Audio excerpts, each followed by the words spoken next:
મને તો લાગે છે કે આ સંસ્કૃતિએ જ મંગળને પ્લાસ્ટિક સર્જરી વાળી વાત કરી હશે, એટલે જ મંગળને લાગે છે કે આ જ કેશવ છે.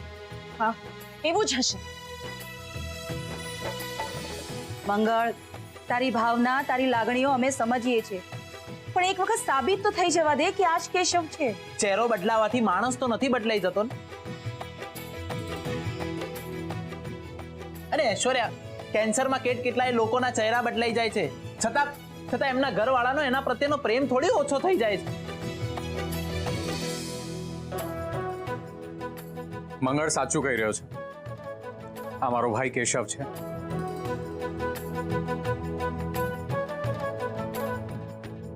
નીરવ, તું આ કે છે? હમણાં થોડી વાર પહેલા તો તને આ બહુ રૂપિયો લાગતો હતો ને. નીરવ, સાચું બોલ મને. એને તને કોઈ ધમકી આપી? ધમકી? હા, ધમકી આપી હતી ને. પ્રેમની ધમકી, ફરીથી નાના ભાઈ તરીકે અપનાવી લેવાની ધમકી. એવી ધમકી જેમાં માફ કરવાની મહાનતા મોટી હતી. ઐશ્વર્યા, ભૂલ નહીં, પણ કરેલી ભૂલને પકડી રાખવી એ બહુ મોટો પાપ છે. હું આટલું બધું બોલી ગયો કારણ કે મને એમ હતું જો ખરેખર સાબિત થઈ જશે કે આ કેશવ છે તો આ ઘરમાં મારું મહત્વ ઓછું થઈ જશે. ગુરુ અંકલ, જે સાચું છે હું કહી રહ્યો છું. બાકી આ વાતમાં હું મંગળ સાથે સહેમત છું. અરે મંગળ શું બીજું કોઈ કે ન કે, પણ હું કહીશ કે આ મારો ભાઈ કેશવ જ છે. નીરવ, મને લાગે છે ને તને કઈ થઈ ગયું છે. વોટેવર, મારું માન તો હું એક જ વાત કહીશ કે આ કેશવ તો નથી. હા, એક્ઝેક્ટલી. આ કેશવ છે એ વાત ઇમ્પોસિબલ છે.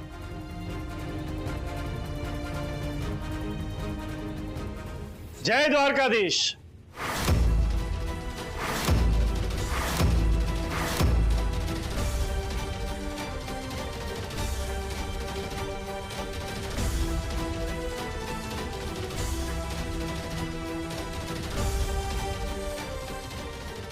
ઇન્સ્પેક્ટર સાહેબ, અચાનક તમે શું થયું? હું અહીંયા સંસ્કૃતિને મળવા અને કેશવને મેસેજ આપવા આવ્યો છું.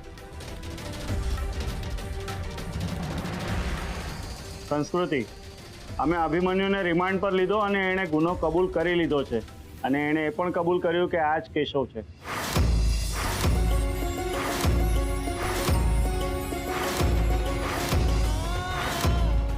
દેશમાં પહેલી વખત આવો કેસ નોંધાયો છે જેમાં એક આરોપીએ કોઈક અજાણ્યા વ્યક્તિનો ચહેરો બદલી નાખ્યો હોય.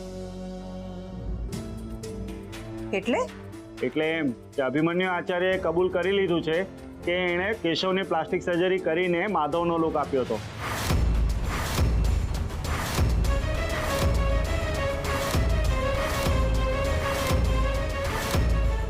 હા ઇન્સ્પેક્ટર સાહેબ, પણ આવું કરવા પાછળનું કારણ શું? પ્રોપર્ટી. માધવ આચાર્ય 200 કરોડની પ્રોપર્ટીનો માલિક હતો અને અભિમન્યુએ પચાવી પાડવા માંગતો હતો. એન્ડ થેન્ક્સ ટુ સંસ્કૃતિ, જેના કારણે આ બધું બહાર આવ્યું. અને હા કેશવ, સરકારી રેકોર્ડ પ્રમાણે તારું મૃત્યુ નોંધાયું છે, એટલે આવતીકાલે સવારે ટેકનિકાલિટી પૂરી કરવા માટે તારા DNA ટેસ્ટ કરવા જરૂરી છે. તો આવતીકાલે સવારે પોલીસ સ્ટેશન આવી જજે. અને લોટ્સ ઓફ કોંગ્રેચ્યુલેશન સંસ્કૃતિ. ગુરુભાઈ, તમે માનશો નહીં, પણ આખા ગુજરાતના કાયદાના નિષ્ણાંતો બેઠા છે કે આ કેસમાં કઈ કલમ લગાવી.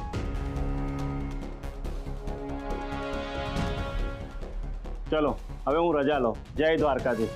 અને કેશવ, કાલે સવારે 10 વાગે, ઠીક છે? જોયું ગુરુ કાકા, કહેતો તો ને હું, આ જ છે આપણો કેશવ. કેશવ બેટા, મને માફ કરી દેજે. હું તને ઓળખી જ ન શકી. અરે ના ગુરુ મામા, આમાં તમારો જરાય પણ વાત નથી. તમે આમ ના બોલશો. હવે હું શું કહું? તું એમ બોલ કે ભાઈ મારાથી ભૂલ થઈ ગઈ, મને માફ કરી દો.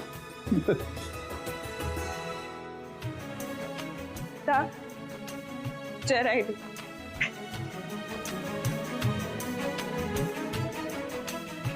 કેશવ, તારી માફી તો હું તારું મોઢું મીઠું કરાવીને જ માંગીશ.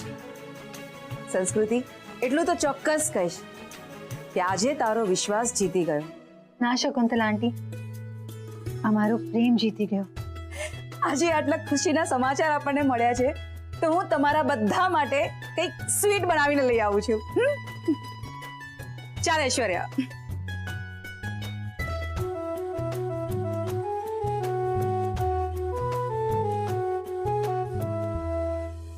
માધવ, આઈ મીન કેશવ,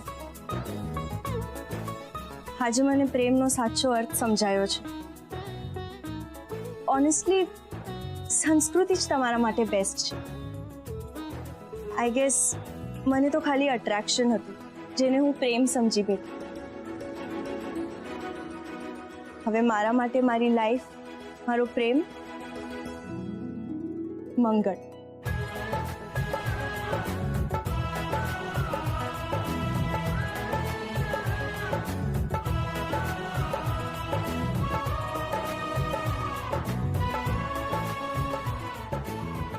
એક મિનિટ હા.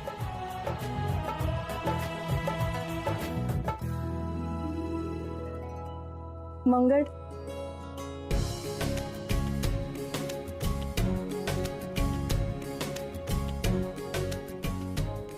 ફૈબા ક્યાં છે? ફૈબા તો કદાચ એમના રૂમમાં હશે. ચાલો, આ ખુશ ખબર આપણે એમને આપી દઈએ. ચાલો આવો ગુરુકાળ. મમ્મી, ફૈબા, માયા. ભાઈ ભાઈ છાયા ફૈબા પાસે પાવર ઓફ અટર્નીના પેપર્સ છે. વોટ? તને કેવી રીતે ખબર? સંસ્કૃતિ, એ બહુ લાંબી વાત છે, હું પછી શાંતિથી કહીશ. અત્યારે હું ખાલી એટલું કહી શકીશ કે છાયા ફૈબાએ ઘરમાં પાવર ઓફ અટર્નીના પેપર્સ સંતાડીને રાખ્યા છે.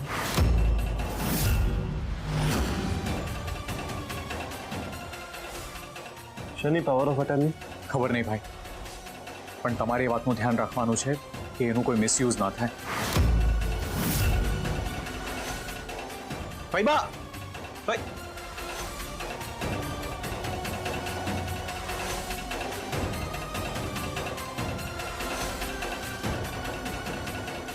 અરે ગુરુભાઈ, હું શું કહું છું, છાયાબેન આ વાત સાંભળશે તો એમને ઝટકો લાગશે નહીં? અરે એ તો આ વાત સાંભળીને એકદમ ખુશ થઈ જશે. કઈ વાત સાંભળીને હું એકદમ ખુશ થઈ જઈશ? દાદી, આ વાત કરવા તો મારું મન થનગને છે. માધવ જ આપણો કેશવ છે.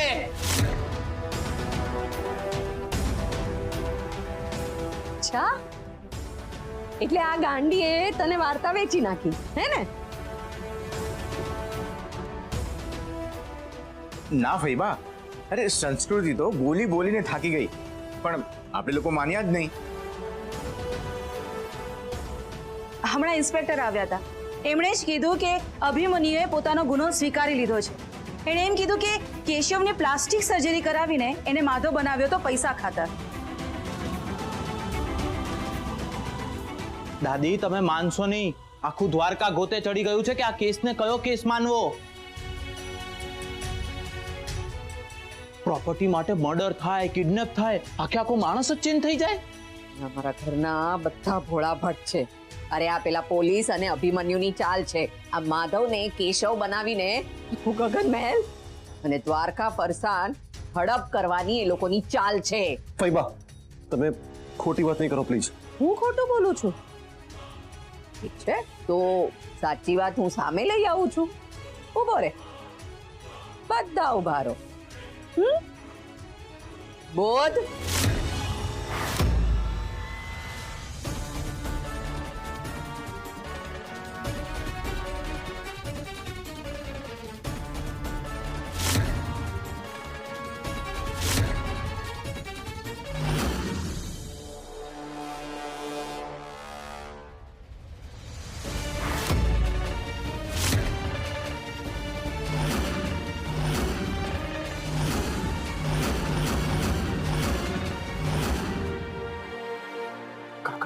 આ તો સાચા સામે થઈ ગયા.